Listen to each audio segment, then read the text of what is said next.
Welcome to the public meeting of Tuesday, June 16th, 2026 at 4:50 p.m. Item number 1 is call to order and a moment of silence.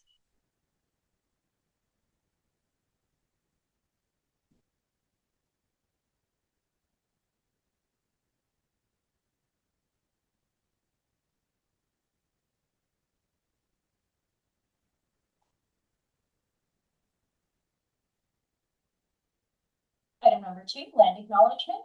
We acknowledge that the town of Kirkland Lake is located on traditional and unceded territory of Indigenous peoples. We recognize the presence of these Indigenous peoples since time immemorial and honor their stewardship and care of these lands. We hereby affirm our continued commitment and responsibility to reconciliation. Item number 3, declaration of pecuniary interest. Public meeting. Okay, sorry. None noted. Item number 4, summary of reports. Welcome Treasurer Mr. Lloyd Crocker.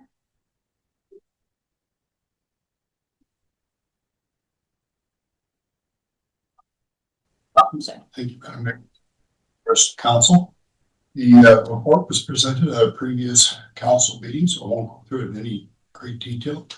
Once again, I'll remind you that the percentage increases are almost entirely driven by our asset management plan and the recommendations in that try to address that huge infrastructure gap that we have in place right now for the water and the wastewater systems. So, the mechanism for that is there's usually a small surplus that comes out of those programs. They get transferred into a reserve fund. And at some point down the road, when we need to spend that money on capital, we pull out of that instead of raising tax rates every year that we run big programs.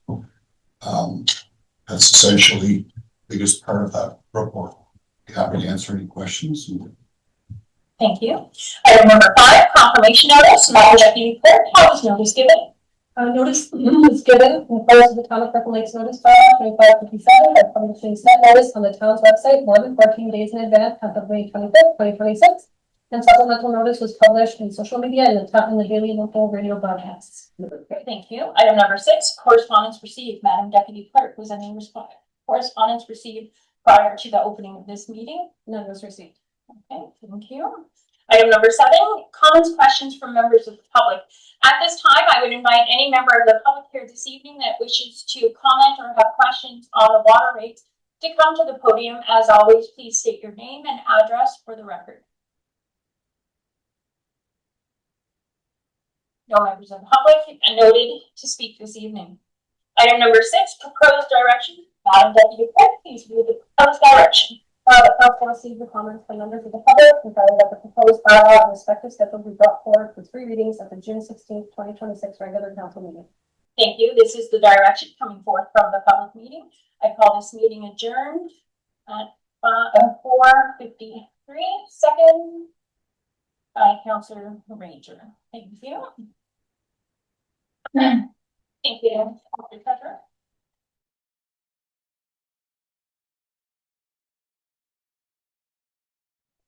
That meeting being adjourned, welcome to the regular council meeting of Tuesday, June 16th, 2026 at 4:53 p.m. in council chambers at 3 Kirkland Lake Street West and via electronic participation. Call to order is in fact at 4:54 p.m. Item number 2 is land acknowledgement. However, due to the fact that it was stated during our open public meeting, it will not be repeated during this meeting. Item number 3, approval of the agenda, moved by Councillor Ranger, seconded by Councillor Casey Owens. Be resolved that the agenda for the regular meeting of council held on Tuesday, June 16th, 2026 be approved as circulated and found that section 2.2I of the Town of Kirkland Lake's notice bylaw 2557 be lifted in order to have bylaws 2636, 2637 and 2638 be presented for 3 readings at the same meeting as they are initially presented. All in favor? Opposed? None noted. Item carried unanimous. Item number 4, declaration of pecuniary interest. Councillor Owen. Yes, just need a half second to correct something. The land zoning one, which item? 8.2. Okay, sorry. I had the, part of the wrong number. Okay, I would own and declaring a deemed conflict of interest on the agenda meeting dated June 16, 2026. It's an open meeting. The agenda item is 8.1. Agenda title, the title is Development 017, Participation in a Legal Community Growth Plan Initiative. It is deemed in the matter of effect of my parents, my spouse, or my child. The nature of my interests is as follows. My son Brian is an employee of Magneto Legal. I'm also declaring the conflict of interest, deemed conflict of interest on agenda item meeting June 16, 2026, the open meeting. It is item number 8.3.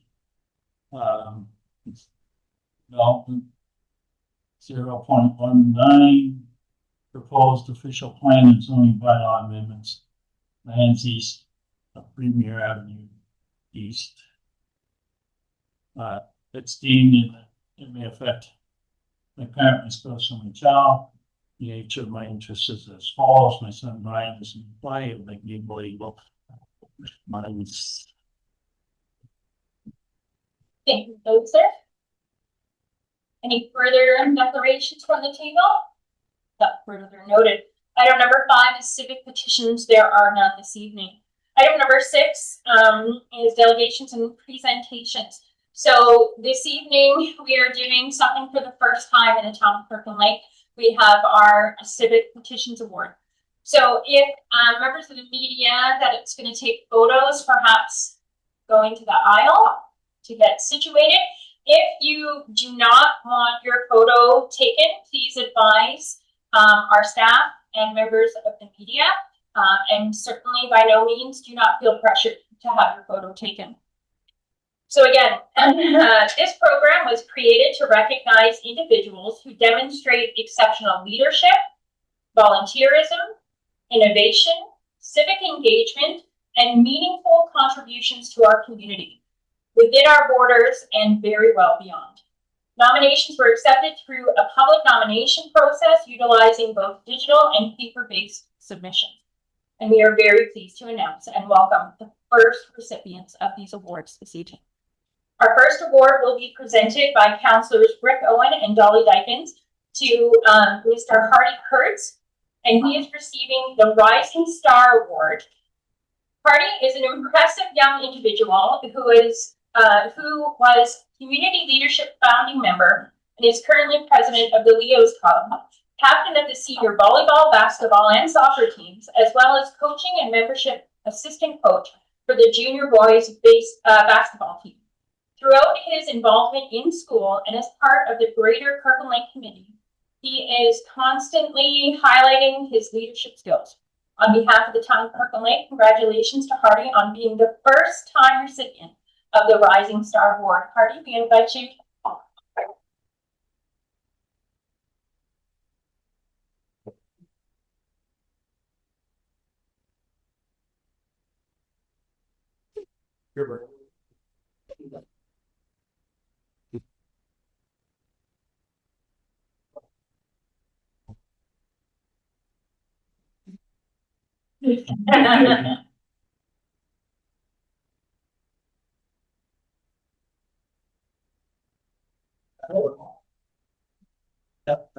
Yeah, I'll do it anyway. Yeah, you get it.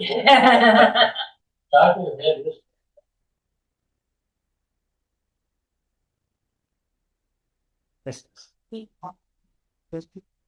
should pop up in the law. In an announcement.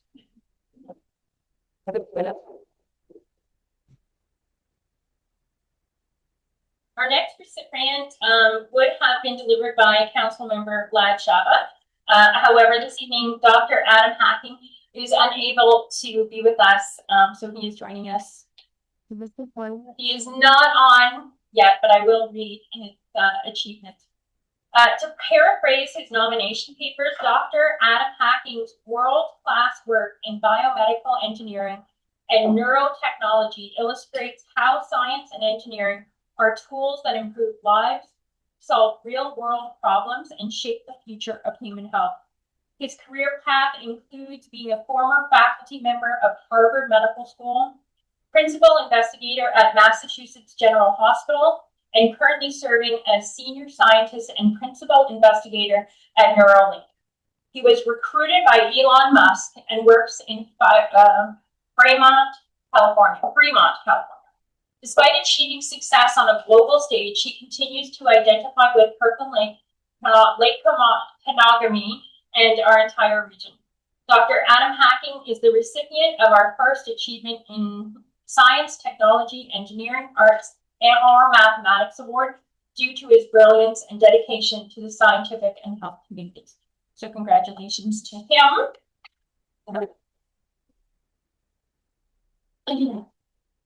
Our next award recipient, so she is joining us via Zoom. This is Sabrina Skalecki, and had she been joining us, it would have been Councillor Janice Reid that would have provided you with her award. Sabrina Skalecki is a dedicated and community-driven individual who not only supports the Kirkland Lake gold miners, but is also involved in rhythm and motion dance, the Kirkland Lake Skating Club, and gives her time to the Royal Canadian Legion as well. Sabrina's impact on Kirkland Lake is seen through the way she strengthens connections across the community and in the genuine care she brings to everything she does. So congratulations to Sabrina on being the first recipient of the Volunteer and Community Services Award. Congratulations. Thank you. Our next award was created specifically due to the actions of these individuals. This is the Rising Hero Award, and it will be presented by Councillor Casey Owens. The actions taken by these individuals to assist complete strangers in their time of need prompted the creation of an entirely new category of award.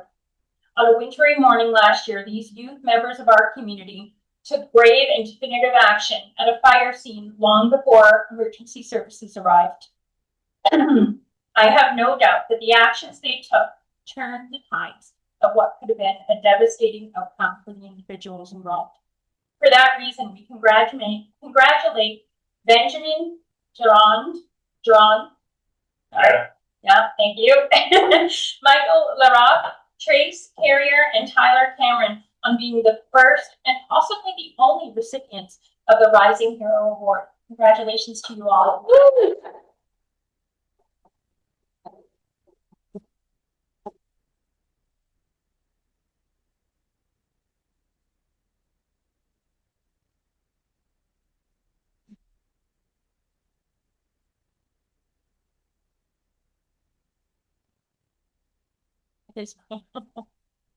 More than sleep. What makes the more it's well than that? Yeah, I hate that part. Yeah, we can actually take the, You want to take them right here? yeah, Might give a little bit behind. that's it. Like the background. Flatten TV.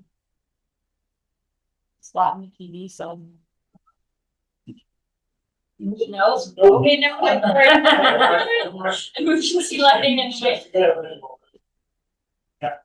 And this is what happens when, do you want to do it up here? Listen. So Benjamin, Michael, Trace, and Tyler. I'll get out of the way. Yeah, we can go away. Yeah. Certainly get out of the way. No? Okay. Okay. You get a little bit closer? This issue I've had the first time. Yeah. Work out the bugs after. Yeah. Up with this too.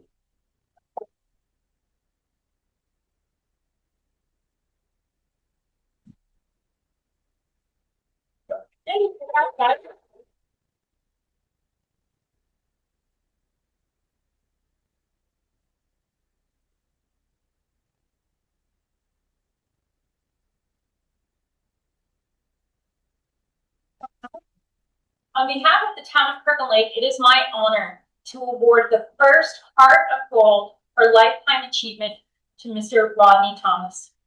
Rodney trained at the local complex in his youth and went on to become a double gold medalist at the Canada Games in 1989 with record-breaking times in each event, competing at the World Cup swimming events and being an Olympic trials qualifier twice. He's made a lasting impact on our community, dedicating over 3 decades to the Kirkland Lake Aquatic Club. During his time as head coach, local swimmers succeeded at provincial, national, and even Olympic qualifying levels, with several earning NCAA scholarships at U.S. universities as well as competing at Canadian universities. His nomination papers included letters of support from Canada's all-time greatest swimmer and Office of the Order of Canada holder Alex Bowman, 2016 Olympic swim team member Dominique Bouchard, and CBC Sports Television commentator Byron McDonald, to name but a few. Though he recently moved to Sault Ste. Marie to continue his coaching, he continues to be an excellent ambassador for Kirkland Lake. His contributions to our community, both as an elite athlete himself, as a mentor to new generations of swimmers, and as a proud Kirkland Laker, there is no doubt why he was chosen to be the first Heart of Gold Lifetime Achievement recipient. Congratulations, Mr. Thomas.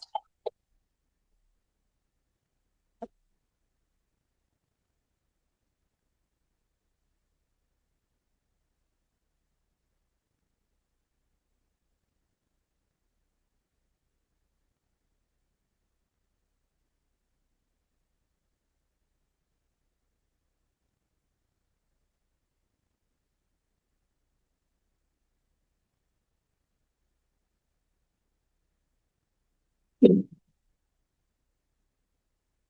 we're just going to take a brief recess now so that members of the media can speak to any of the recipients, as this is a very important day for the town of Kirkland Lake. We really want to give the accolades to all these individuals. They truly, truly deserve to be recognized. So we'll take a 10-minute recess, and if you wish to leave, you do not have to stay for the remaining of our business. It is dry after this. So we're in adjournment for 10 minutes.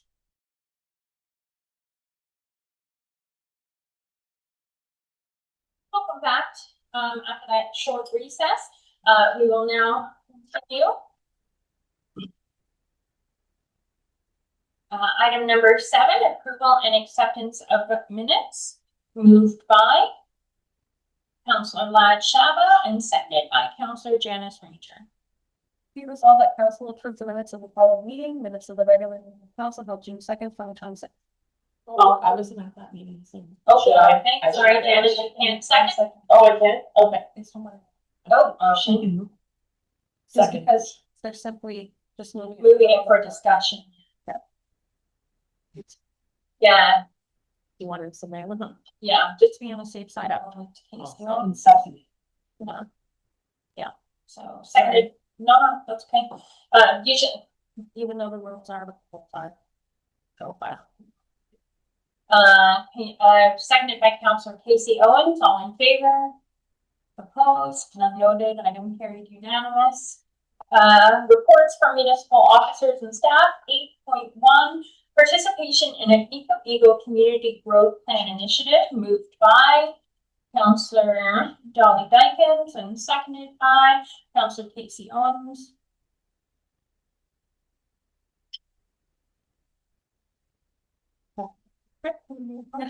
Be resolved that report number 2026-17 entitled participation in a legal community growth plan initiative be received, and that council endorse the town's participation in the community growth plan initiative being undertaken in partnership with Legal, and that the director of development and enterprise services / interim CAO be authorized to allocate the necessary staff resources and coordinate the town's participation in the project, and that the deputy clerk and mayor be authorized to execute the agreement with Strategy Fort Bank. And finally, that staff report back to council as appropriate throughout the development of the community growth plan.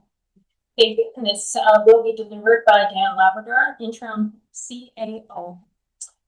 Good evening, everyone. Through you, Madam Mayor, and Council.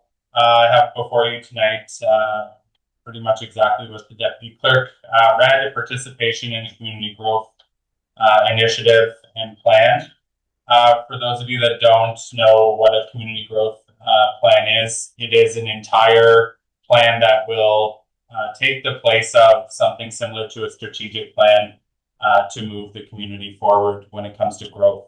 The plan assesses the potential impacts on growth, on housing, infrastructure, municipal services, and community supports, while identifying the priorities to support future growth here in Kirkland Lake. As many of you are aware, growth is coming and we are starting to see growth. So this plan will assist us in bringing forward initiatives to council to prioritize different items moving forward. Agnico Eagle has partnered on this initiative as the largest employer in the region to help us move some initiatives forward. Right now, the only areas that we would be responsible for is the participation in the plan and keeping the reports moving. The plan is being funded graciously through Agnico Eagle. I'd be happy to answer any questions should you have any. Thank you. Any questions or comments from members of council?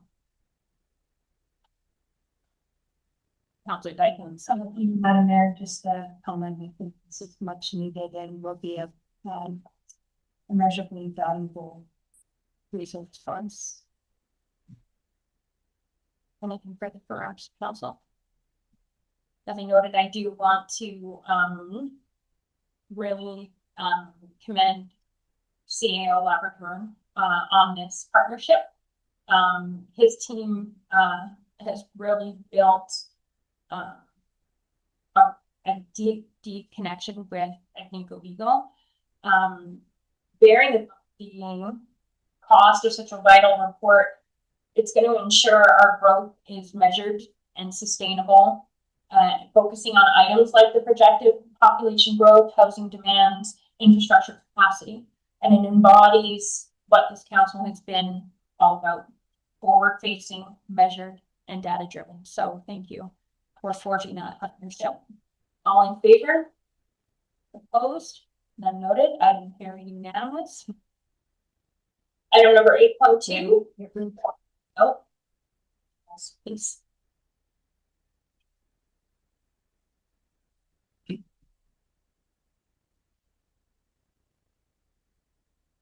Item number 8.2, housekeeping amendment, sale and other disposition of land policy, moved by Councillor Janice Ranger, seconded by Councillor Casey Owens.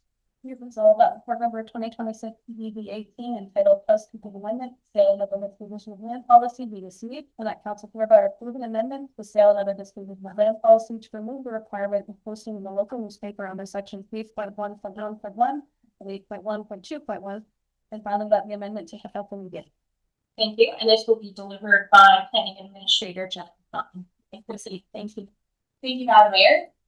Due to council, we're looking at implementing an amendment for our sale and other disposition of land policy. With the Northern News no longer doing newsprint, we are just looking at having that requirement removed from our policy. We will continue to provide notices on our website, which is actually in accordance with our notice policy, and that's the official notice area. We also do subsequent postings on social media and in the daily radio updates. We did get a cost of what it was for the Northern News Online, which was $50, and when you're doing it in the newspaper for the Temiskaming Speaker, it was $263. So we feel that if we just remove these expenses and continue to post on our main notices areas online, that should be sufficient. Any questions or comments? Nothing noted. All in favor? Opposed? Item carried unanimous. Item 8.3, proposed official plan and zoning bylaw amendments. Lands east of Premier Avenue East, moved by Councillor Janice Ranger, seconded by Councillor Ladd Shama. Be it resolved that report number 2026-19 and further proposed official plan and zoning bylaw amendments, 90 California Avenue East, be received, and that council hereby approve an amendment to the official flow Schedule A urban settlement area from Schedule B1 designations by redesignating from rural to residential. And that council hereby approve an amendment to the zoning bylaw number 2132 to rezone lands identified as part of mining claims L 5941 and L 2880 and all of lots 1 to 57, both inclusive parts of lots 58, 59, 60, and 61. All of residential development, DARES, and residential high density, R3, to residential high density with special provisions, R3 or 5. And finally, that the amended bylaws be brought forward for 3 readings on June 16, 2026 in accordance with subsection 2.2(b) of the town's notice policy. Thank you, and this will also be delivered by our planning administrator, Jennifer Cotton. We're ready to proceed. Thank you, Madam Mayor. Through to council. We are looking at moving forward this amendment for the official plan and the zoning bylaw. As you recall, we had a public meeting back in May. And it was to discuss this. So we do have a very lengthy planning report that was provided by our consultants at JL Richards and Associates Limited. Just I can do a quick summary of it. So the purpose of this is to permit the development of apartment buildings and single detached dwellings for up to 186 residential units. So we're looking at redesignating the area from rural to residential and expanding our settlement boundary. And for the official or the zoning bylaw, it is a residential high density with special provisions. The special provisions are listed on the bylaw. They'll be brought forward later, but it's also on page 20, I believe, page 20 of that planning report. So most of this is setbacks, setback requirements from the side yard, rear yard, for the individual buildings. I believe there's one for parking where it's a one less than what would be required. In reviewing the different policies and regulations, the provincial planning statement, it is supported by this document, which talks about increasing the supply and mix of housing, promoting compact development, and optimizing existing infrastructure. So by expanding the settlement boundary, we're optimizing the existing infrastructure by doing the expansion. The growth plan for Northern Ontario is a 25-year document about growth, promoting economic prosperity. So in reviewing that, this is also in conformity. It's coordinating the or addressing the local housing shortage that will be brought forward by the new development at the mines. So it's in conformity and doesn't conflict with that plan. In regards to our official plan, this actually starts talking about some environmental, archaeological, mine hazard stuff. So some of these things will be addressed further when we get into the site plan control approval. But in general, our official plan does promote residential intensification with the appropriate designs. The zoning bylaw, this is actually going to make this area cleaner because right now it's a future development zone. It's got some rural, it has some high density, so we're going to be bringing it into one clean zone. So this actually makes our zoning bylaw look better. When we had our public meeting, the main concern that was brought forward from residents was just in regards to traffic, the street being narrow. So there was a transportation review that was completed. Also the project itself, because they're going to be doing a redevelopment on the infrastructure, it should address some of the concerns with widening the street and making those more passable for 2 vehicles instead of kind of what the narrow design is of right now. We are required to do external circulations to various ministries, and there was a concern brought forward from the Ministry of Energy and Mines. There is an abandoned mine working adjacent to this, and they were just concerned that maybe there's some mineral potential. So Agnico Eagle did review this area, and they confirmed that from an operations and strategic perspective, there's no proposed future foreseeable mining developments in this area. And they also did review the abandoned Hudson Rand mine that's adjacent to it, and they will be doing further assessments on this later this summer just to ensure. But from what the information they had, there was no immediate concern with the proposed development. And finally, we did review this with our planning advisory committee, on May 21st. They did have a few concerns again with some traffic flow and during the construction phase of it. However, the proposal they were generally in favor of, so they recommended that this be brought forward and approved by council. I think that. Wonderful. Okay. Any questions or comments from members of council? Nothing noted. All in favor? Opposed? Item carried unanimously. We need, yeah, thank you. We get Rick back into the room. Are you bring your comment? At this time, I'm gonna have acting Mayor Dolly Dykens come and take the chair.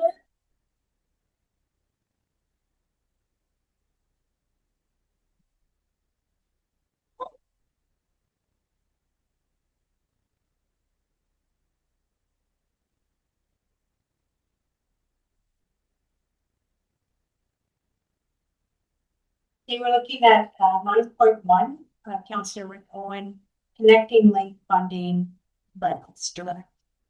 And seconded by Manager Stacey White.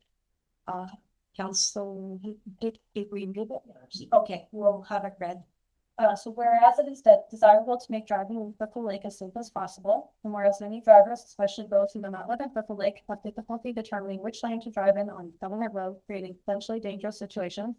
And whereas lane arrows painted on Government Road are often covered by snow, other vehicles who are faint and difficult to see. And whereas increased mining activity and other economic development has resulted in an increase of commercial and passenger vehicles on Government Road. And whereas Government Road is part of the provincial government's Connecting Link program, now therefore be it resolved that the town of Whipple Lake apply for Connecting Link funding to improve safety at intersections on Government Road, including but not limited to overhead lane signs, as well as funding for lane ending signage on Government Road for the eastbound lane prior to the road leaving the hospital. If other safety issues are identified on Government Road prior to the application, they are also to be included. That's the move. Would you like to speak, Councillor? Yes, thank you, Sue. Thank you, Mayor Dickens.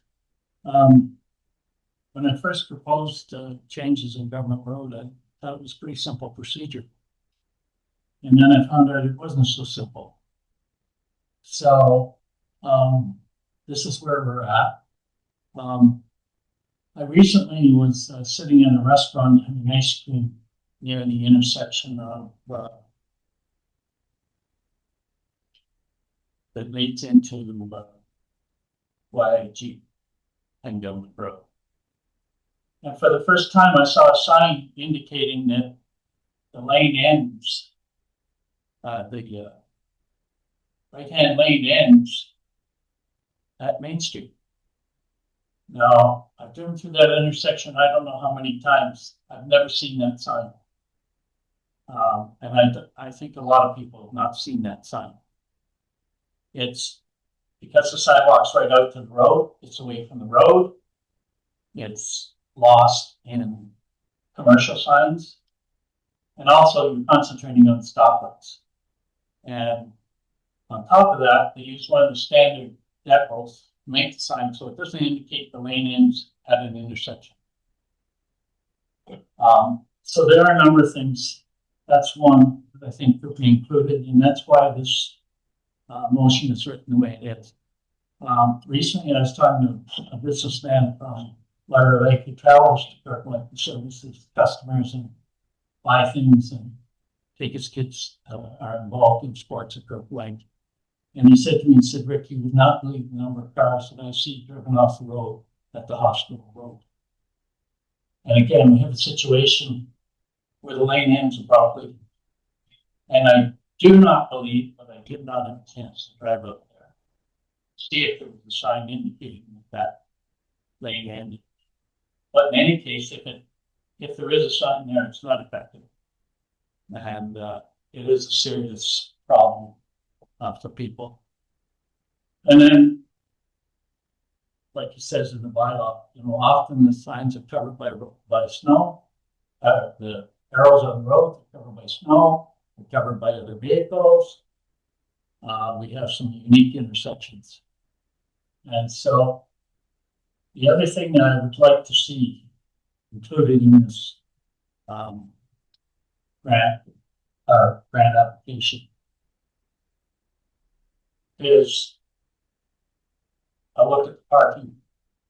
Because with the increased commercial traffic that we have downtown now, and I recently had an extremely close call where the transport trailer was so close to my vehicle when I was parked that I wouldn't have been able to put my fingers between my mirror and the trailer to pull my mirror in.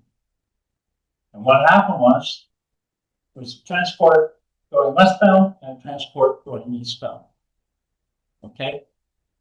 The drivers were not at fault. I was not at fault. I was close to the curb, within 6 inches, closer than that. That's summertime. Just point of order, I guess. Your motion doesn't include the parking. It does include safety issues.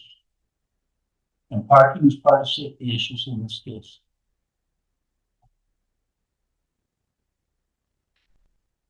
You want to propose a friendly amendment? Sure, I'll propose a friendly amendment if that keeps everybody happy. That'd be easy going.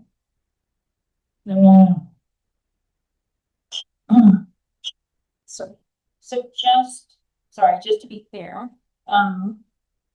do we want to remove if other safety issues are identified on government road? I do realize that he hadn't specifically spoke to parking. So do we want to remove if other, or do we believe it would be encapsulated? As a point of order, it would be acting Mayor Dykens.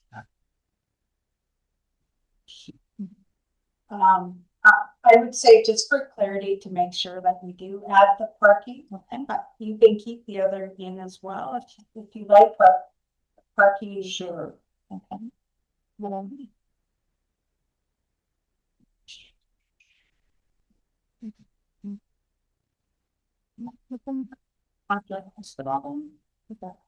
After hospital and including parking issues. Is there a specific area that you're like that you're thinking of, Between, Councillor? yeah, it's between Prospect Avenue and Prospect and LaBelle. Yeah, that's LaBelle that comes down the Sharpman. Oh. Yeah, on the south side of the road. So after hospital and including parking issues between Prospect and LaBelle, is that what we're looking at? So the just observe do it as a separate thing. We just look at it so it doesn't get lost. The each stuff is signage for each staff direction.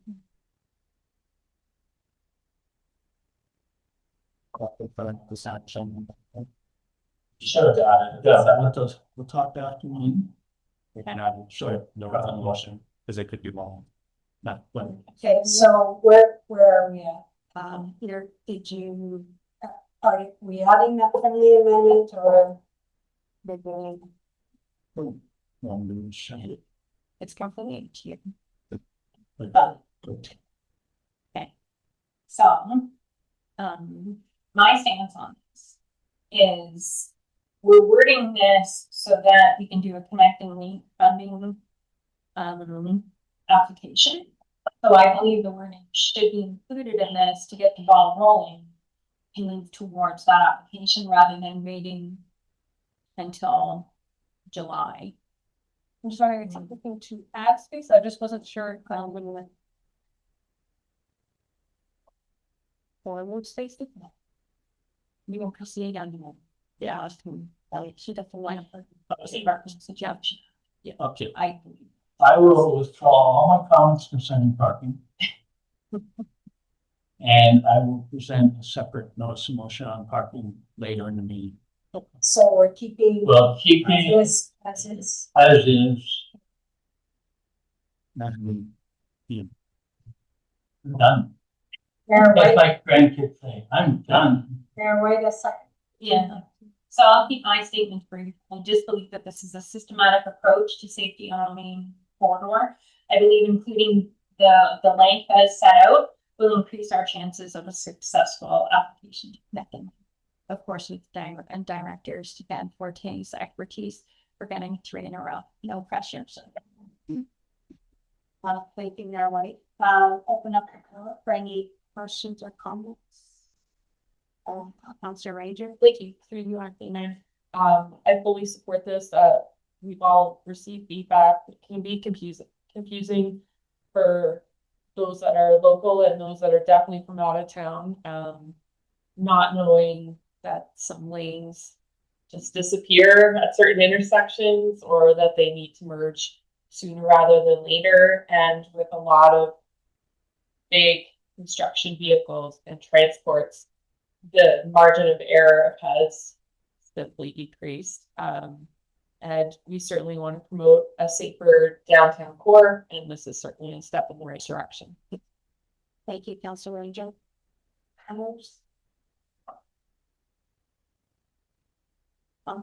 think for myself, when I hit those intersections, I just want to make sure I don't hit anybody because you just don't know where to go. So thank you for bringing forth this motion. Do we need it read again or are we ready to call the vote? Okay, all those in favor? Any opposed? It was unanimous. So we're moving on to 9.2. Councilor Rick Owen, Council Seating and Council Chambers. Direct. Seconded by Mayor Stacy White and I'll ask the deputy to move the motion. Whereas the town of Kirkland Lake has historically followed an informal practice regarding the assignment of seating for members of council following the municipal election, and whereas this practice has allowed returning the elected members of councils to select for preferred seats prior to newly elected members, and whereas the town of Kirkland Lake does not currently have a formal policy governing the assignment of council seating for the term of office, and whereas the absence of a formalized process may lead to uncertainty or disagreement prior to the inauguration of a newly elected council. Now that therefore be resolved that the following be adopted for the assignment of council seating following a municipal election and council. That returning re-elected member of the council shall be given first opportunity to select their preferred seats at the council table. And that in the event that two or more returning members request the same seat, the seat shall be assigned to the member who received the greater number of votes in the election. And that where returning members requesting the same seat have received an equal number of votes, the assignment of that seat shall be determined by alphabetical order. And that once all returning members have selected their seats, newly elected members of council shall select from the remaining available seats. And that in the event that two or more newly elected members request the same seat, the seat shall be assigned to the member who received the greatest number of votes. And that where newly elected members requesting the same seat have received an equal number of votes, the assignment of that seat shall be determined by alphabetical order. And finally, that council directs the chief administrative officer to present an amendment to the future bylaw capturing the above and not coming in the council. Councilor Owen. That's a little bit.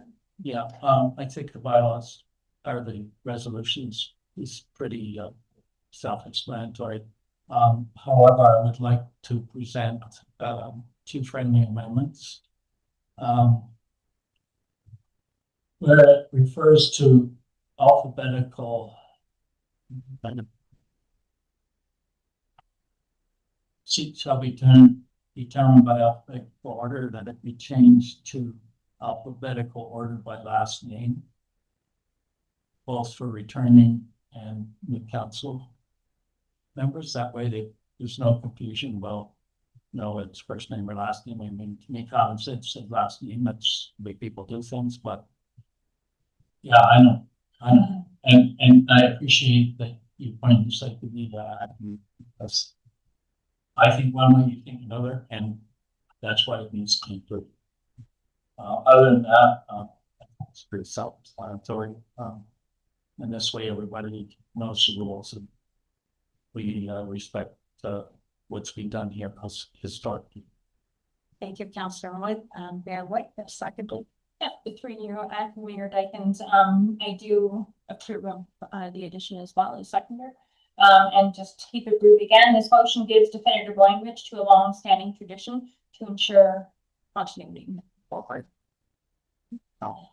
We'll open up to others. Councilor Ranger. Thank you to you, acting mayor.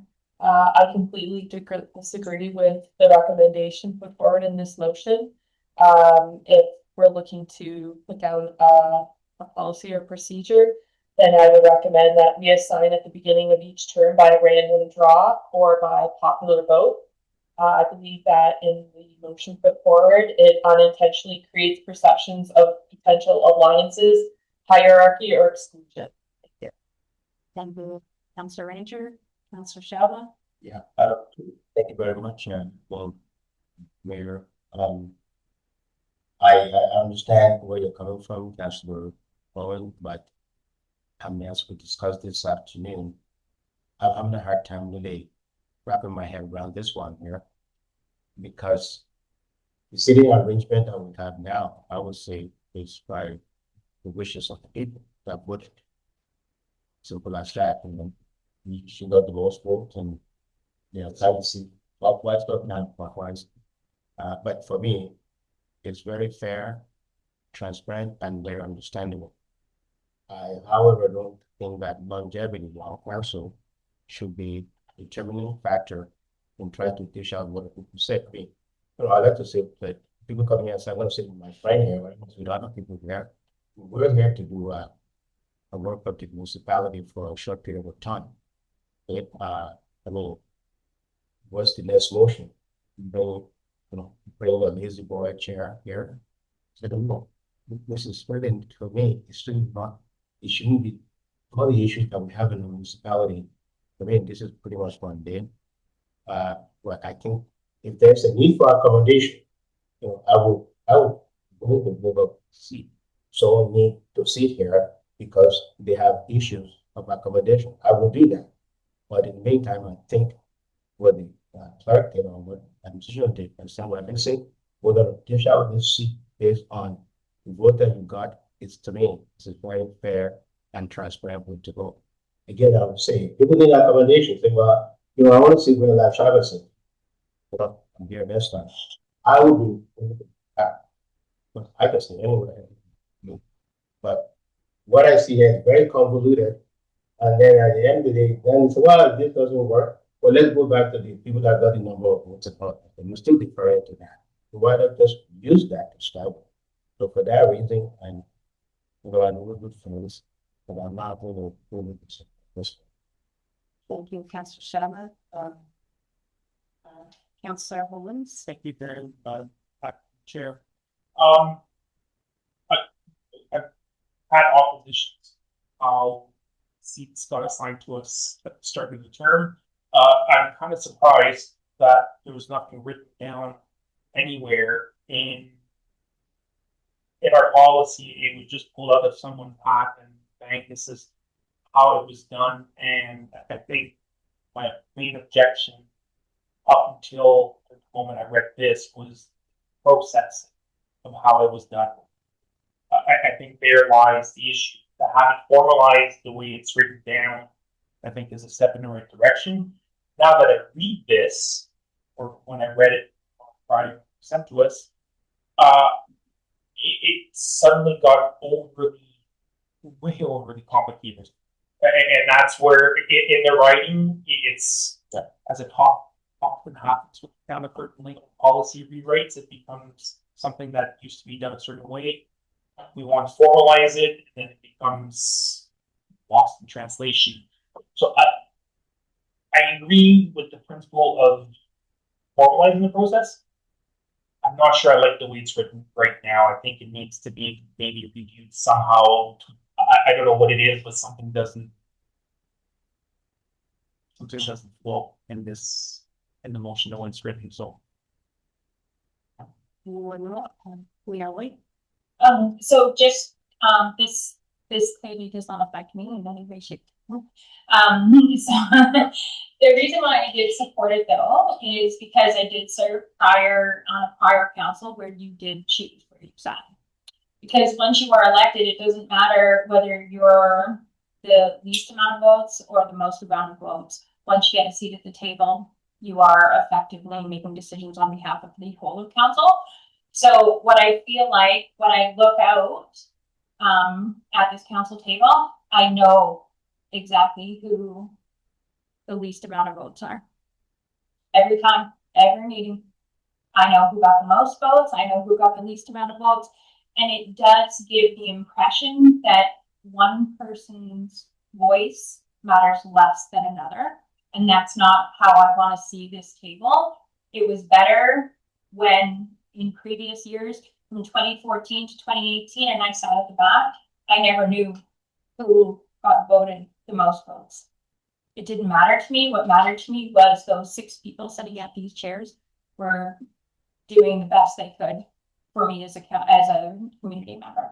So that's why I supported this, because I don't believe being sat this way really served the community in any way, shape, or form. That's just being said, but I do agree with Councillor Owens. Yes, we've managed to take something that should be symbolic. Yes, I worded it up absolutely. Thank you, Mayor White. Councillor Owen? Through you, acting mayor. The reason I presented this motion is because this is our meeting. And we were told by an outside source where we are going to sit at our meeting. And that's something I strongly object to. This is a council meeting. It's not a staff meeting. So that upset me right off the bat. But what I attempted to do was to formalize something that's never been formalized. That's all this is. It's not that to formalize what has happened for years.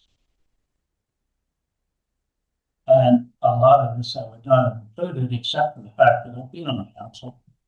And if you don't have a resolution for dispute, then why do you have a phone? And that's why it's, in my opinion, council, I've got complicated. I'm certainly not going to live or die on this, but I think that we definitely need a formalized policy. Councillor Ranger? To you, acting mayor, my perceived seat was described by another councillor as their seat. These seats don't belong to anybody in particular, and that's why I would recommend that we go to a random draw. Because if you're a returning councillor receiving a certain seat as their seat because they've been on council before, again, we go to my concerns of perception, which is what our mayor perceived as an audience member, and I want to avoid that. If we're going to be putting forward a policy. Thank you. Councillor Shower? Yeah, do you, where the previous council, remember I used to see Will over there. I never felt any motivation about being the last person coming in our council. I was, and I'm still, I'm here to participate fully, regardless of where I sit. But again, to me, this is much about nothing. And if we want to formalize the arrangement, it should be fair and equitable, and it should be transparent too. Again, longevity on council cannot be the reason why you have to sit somewhere else there, because you're creating that quote unquote class. So we don't have back benches here or front benches or whatnot. We all around this table. And as I discussed with Councilor Holman, what I really like to see, maybe in another motion, is for us to change the layout of this table here, the horseshoe layout, and go to something that we see in other communities where it's a little bit different. Okay, Anyway. sorry, that's, different topic. Councillor Owens? My last words on the subject. I agree, Madam Chair, with the way Councillor Ranger presented it. We need a formal process. I think when we take a step back and look at the conversation that we've had, the random draw would be an alternative where it is there. It alleviates that idea of first versus last, or whichever way you want to put it, and it's on paper and it's not an outside individual saying that.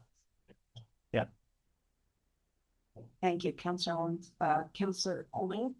Yeah, I would withdraw my motion at this point, if that's allowed. I believe it is. And I would recommend that staff come up with a policy. Sorry, I'm gonna respond to that, but I think that's what we're trying to avoid. I think staff was who got us into this.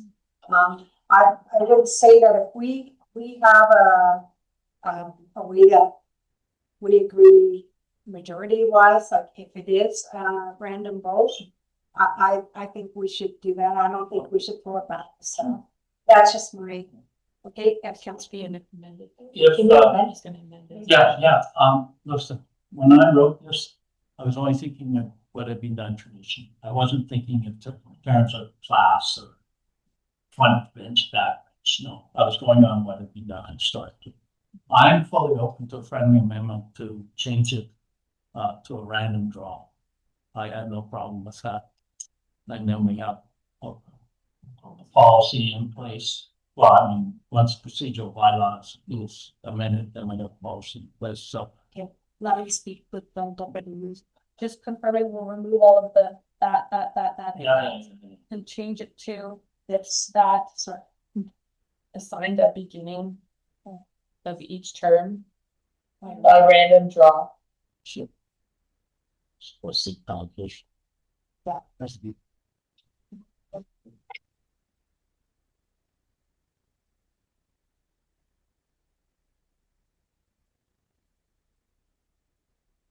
So I just want to speak, Councillor Owens and the mayor, I appreciate what the intent of what your motion was, and I appreciated everyone's input, and I support what we're going with this. Can we read it maybe, and then well, if there's any questions? well, Sorry.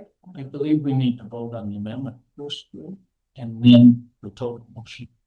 If No. you're doing a friendly amendment, I was just changing the, No, not such a friendly, not such a friendly. Oh, okay. Okay. just wanted to confirm by seating. Is the intention being that we would draw each seat, or we would draw the councillor's name and they choose theirs? I just want to make sure I'm clear when I put it, well, Oh, I think. and then draw seat by seat. Council. So that, first you have the names, you have the numbers of the seats, and then you go there and pick one. Whatever you think is your seat, that was. That's one, Oh, well, Councillor Owen, you have No. a turn? Yeah, I think if we go with a random draw, that person would say, I want to sit there, I want to sit there. Yeah. And they would, then based on the first person, they get the first choice.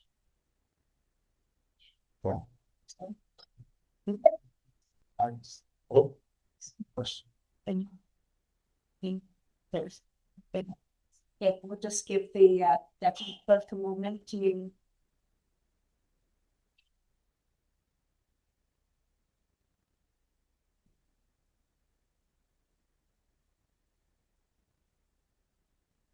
Just a point of order, it's for members at the table that we do have an expectation to form and making fun of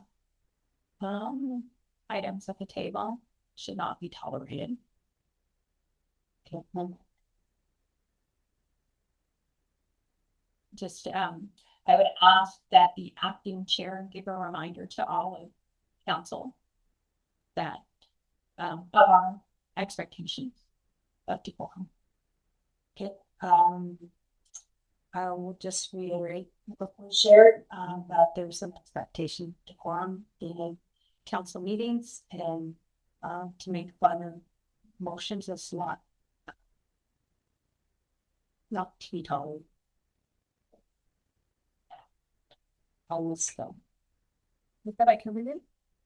Okay, whereas the town of Buck Lake has historically followed an informal practice regarding the assignment of senior for members of council following the municipal election, whereas this practice has allowed retiring the elected members of council to select their preferred seats. Sorry.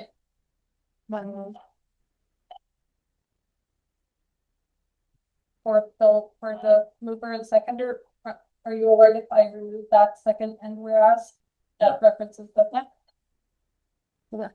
And whereas the town clerk elect does not currently have a formal policy governing the assignment of the council seating from term of office, and whereas the absence of a formalized process may lead to uncertainty of disagreement prior to the inauguration of a new big council. Now therefore be it resolved that the following be adopted for the assignment from the assignment of council seating following the municipal election and included in the procedures of council, that seating allocation be assigned at the start of each term by random draw for council member seat selection. And finally, that council direct the chief administrative officer to present amendments to the procedure while capturing and bound by the following of council. Councillor Owen? I'm very happy. There, right? Yes, thank you. And any other questions or comments? Okay, are we ready for the vote? All in favor? Any opposed? Carried. Pass it over.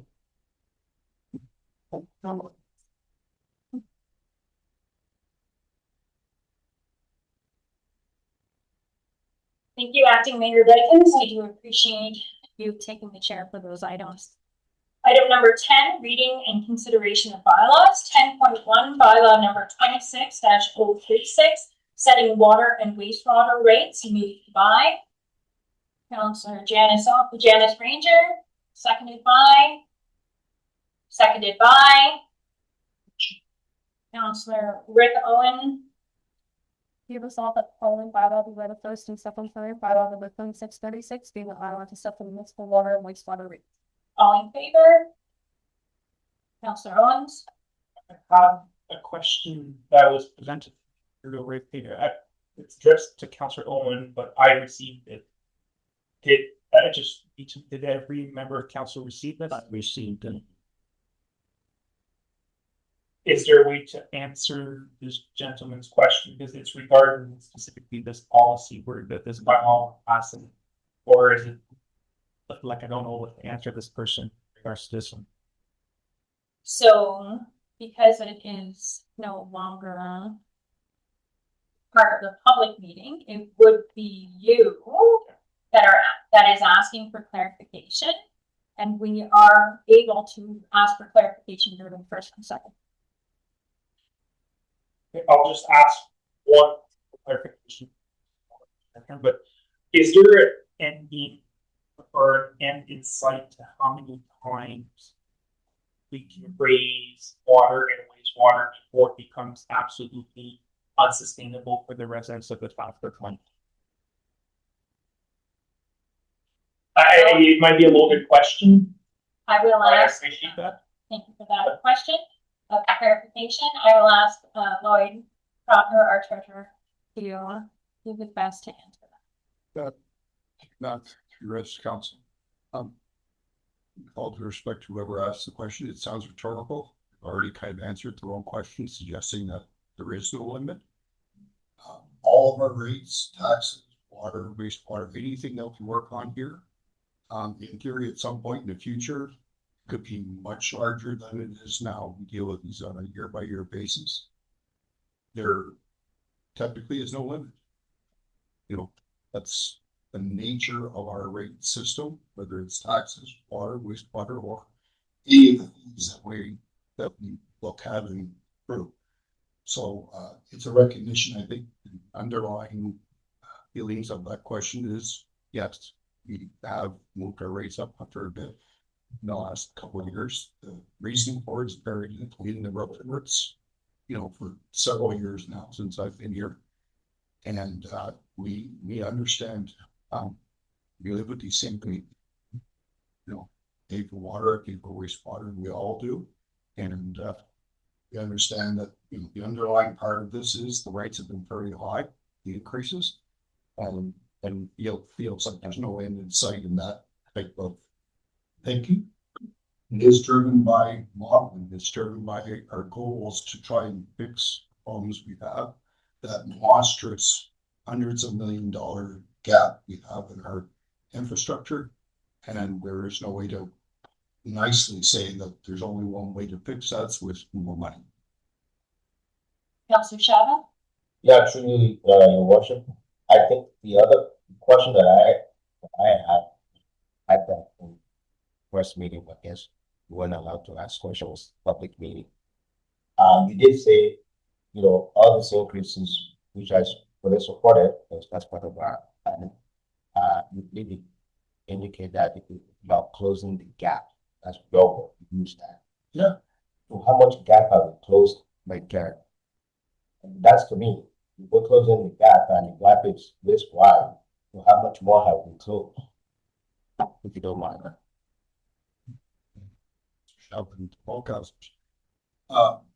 The model, asset management model that we saw for 5 was based on a 20-year model to try and recover something of it. But remember, it was a 20-year model, but wasn't fully funded. So in that model, we're not even closing the gap in 20 years. We're trying to close the gap, but the model recognized, because the original numbers that came back were like 6 and 8%. And we knew there was just no way that the community could bear that kind of an increase. So we chose a 20-year model.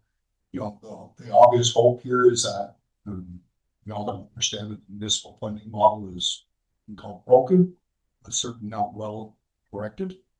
You're bearing the burden of the vast majority of the infrastructure in Canada in municipalities, and we have a very small piece of the taxation revenue pie to deal with that infrastructure gap.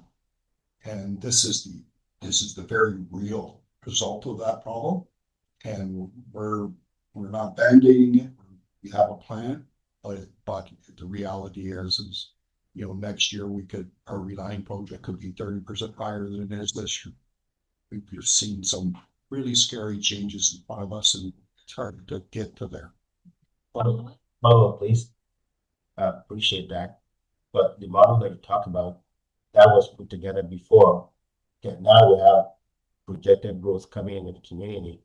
So if you look back at that model and then you look at the anticipated growth in our community, so how does this projected growth feed into that model to at least help us close that gap?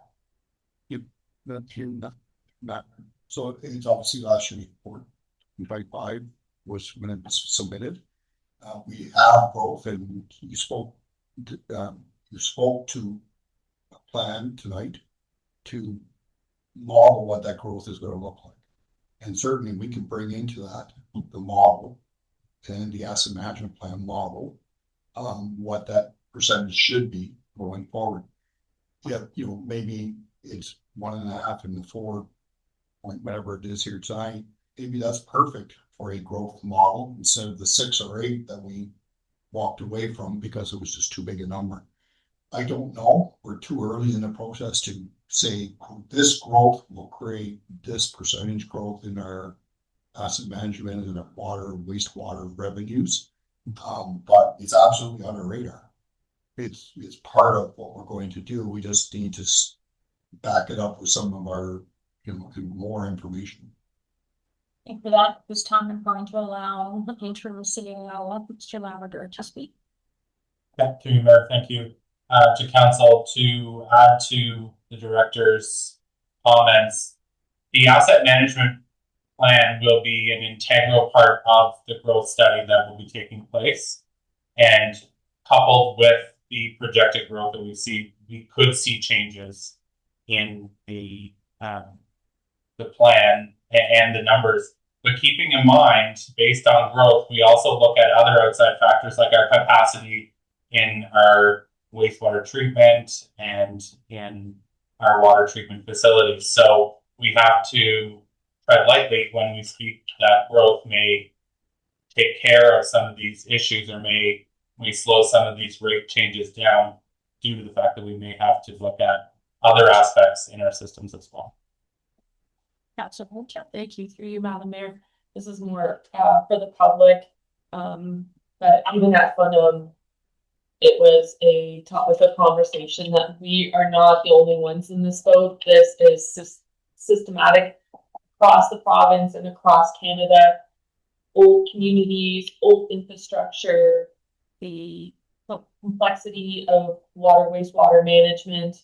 It's not going to, there's no magic pill or no band-aid or no magic money that's going to come we need to be fiscally responsible and create these unfortunately big scary gap, so that the public and us as council can try our best to plan and mitigate the costs that are coming down the pipe.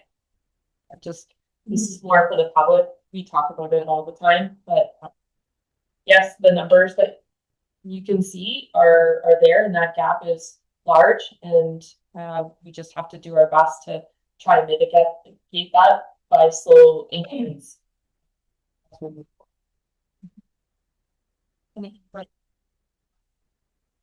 I do too want to add about systemic issues. The water and wastewater rates Moving to their own system is reset within the last 10 years. That actually just came in prior to the 2018 term.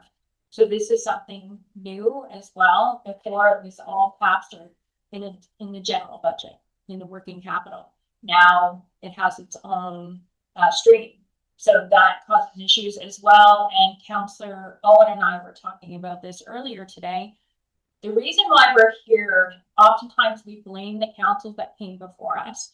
But when you look at our photo outside this room, many decades passed where council terms were 1 year. And if council remembers what they felt like year one, these councils were living that reality year after year after year.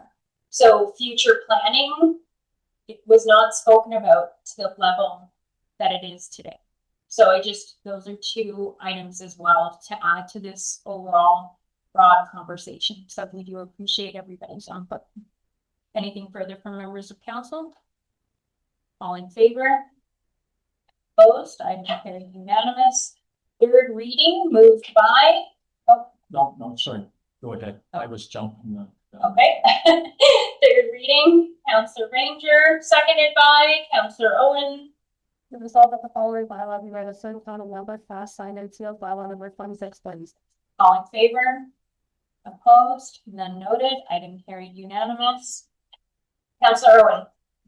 I missed this in my initial declaration of, well, it says, it's filled out a community interest form, but I changed that conflict of interest on the next two items. I put it on the same form, just to see, let's speed. I recall and I deemed conflict of interest on the agenda meeting dated June 16, 2026 open meeting. Agenda items number 10.2 and 10.3 bylaw 26-037 amending the official plan, and bylaw 26-038 amending the zoning bylaw is deemed as may affect my parent, my spouse, and my child. The need to my interests is as follow. My son is an employee of an equal that's signed. So, I did. Thank you, sir.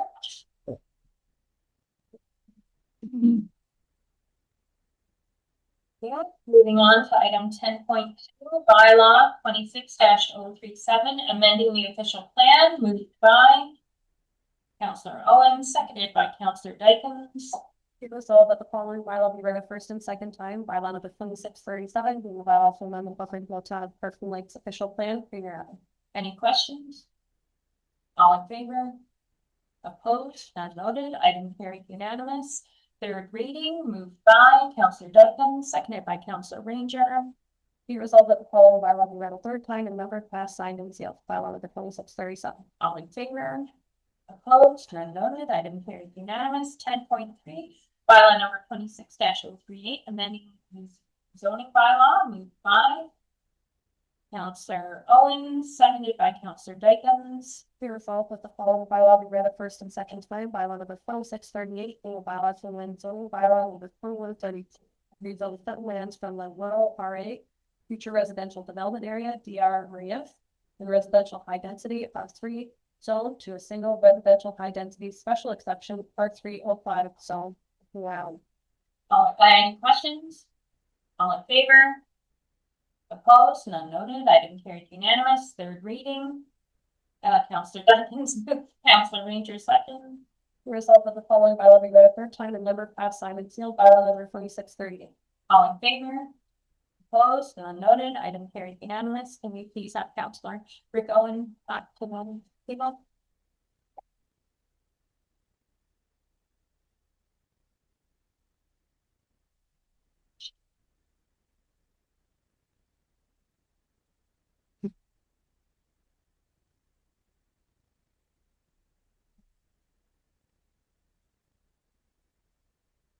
Oh, I see. Okay, gotcha. Okay. Item number 10.4, bylaw number 26-039, sale of sale of part of 14 Station Road South. Moved by Counselor Ranger, seconded by Counselor Shabba. Be resolved the following bylaw be read a first and second time, bylaw number 2639 being a bylaw to authorize the execution of documents relating to the sale of part of 14 Station Road South. Any question? All in favor? Opposed? Voted. Item carried unanimous. Third reading, Moved by Counselor Rick Owen, seconded by Counselor Ranger. Be resolved the following bylaw be read a third time and numbered, fast, signed, and sealed, bylaw number 2631. All in favor? Opposed? Sorry, all in favor? Opposed? We're gonna do this a third time, please. all in favor? Thank you. Opposed? None noted. Item carried unanimous. Item number 10.5, bylaw 26-040, amending procedure bylaw 25-062, moved by Counselor Owen, seconded by Counselor Ranger. Owens. Here's all that the following bylaw be read the first and second time, bylaw number 2640 being a bylaw to amend, bylaw 2562 being a bylaw to provide for rules governing order and proceedings of council and the timing of council report by suit of the past fulfillment. All in favor? Opposed? None voted, and all of us.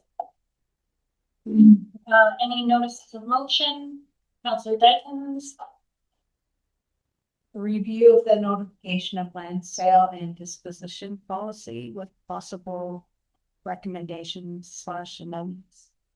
The rules, most special land sale policy, land sale and disposition policy.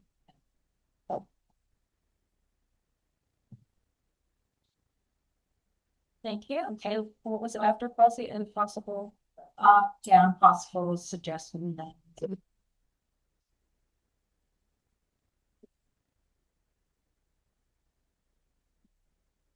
Any other notice of motion? I also have one cancellation of the July 21st, 2026 regular council. Yes. In practice, you have notice. Does that mean this is notice that the meeting is canceled, or this is notice that conversation will have, but any other notice of motion? That is a valid question. I don't know why notice it's in.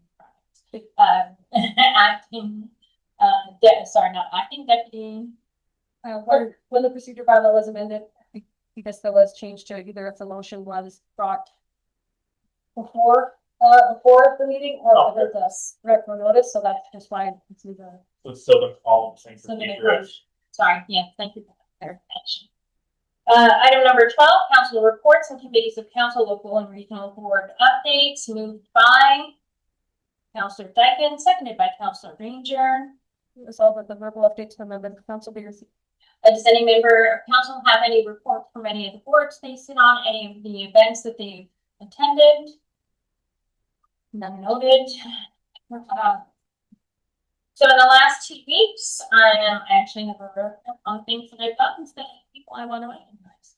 I've attended the Horticultural Society's annual general meeting to give welcome remarks on behalf of the community, as they hosted members from Kirkland Lake, Engelhard, Kapuskasing, and Timmins. I am also now, due to my position on council, I am a member of the Horticultural Society. I attended the final Multicultural Art and Food Festival planning meeting before the event this last weekend. I spoke with a member of the NEPH team in regard to the revamping of the drug alert system to include all areas of the district they serve during every alert. noting that concerns may cross municipal boundaries as our community members often spend their time across the district. So this change was initiated by staff at NAF after our last incident here. I did attend the 288 Red Fox Army Cadet Annual Ceremonial Review to present 2 awards and give each member a Town of Kirkland Lake pin for their volunteer service in our community.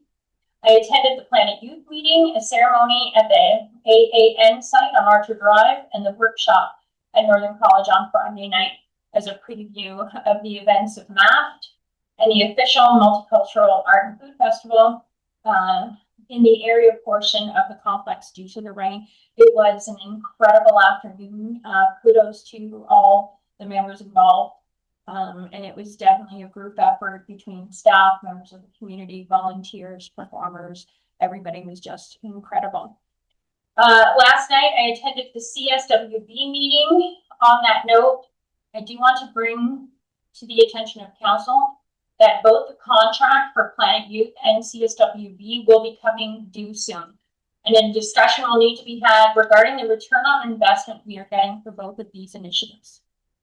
We do contribute both financially and at times provide in-kind contributions to events and activities. Not only that, NEF staff have given clear indication that they are questioning if providing the coordinator positions for both boards and subsequent committees of those boards are part of their core mandates. They need to believe we may need to find alternative options for staffing, if we choose to continue with these initiatives. And lastly, I do want to acknowledge that we made it through the first meeting with our interim CAO, Mr. Dan Labrador. I want to thank Dan for stepping up, and I am sure we can move forward in a positive direction under his leadership. So congratulations. Thank you for joining us. Councillor Dykens. Madam Mayor, just for clarity, it's my CSWB. Oh, Community Safety and Wellbeing Plan. Thank you. Safety and Wellbeing. Thank you very much. I should have used Jeremy. No, you're absolutely right. Thank you for that. Anything further from members of council? All in favor? Opposed? None noted. Item carried unanimous. This evening, we do not have any proclamations or recognitions. Item number 14, additional information and mayor's provincial policy matters. There are none. We're going to take a brief recess before moving into closed. Thank you, everyone.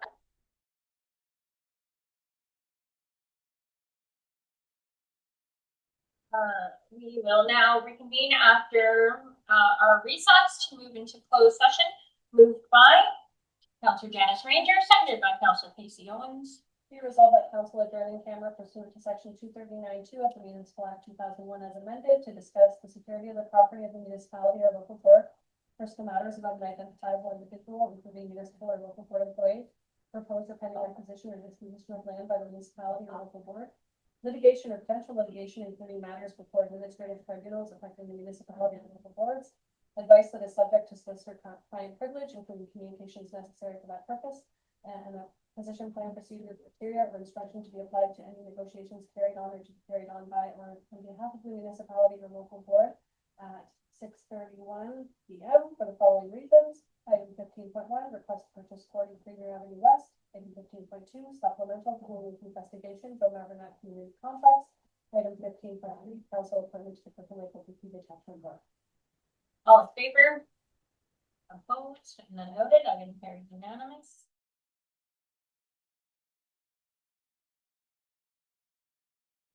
We will now reconvene from in camera at 7:21 p.m. Moved by Councillor Dykens, seconded by Councillor Ranger. Be resolved that council reconvene in open session at 7:21 p.m.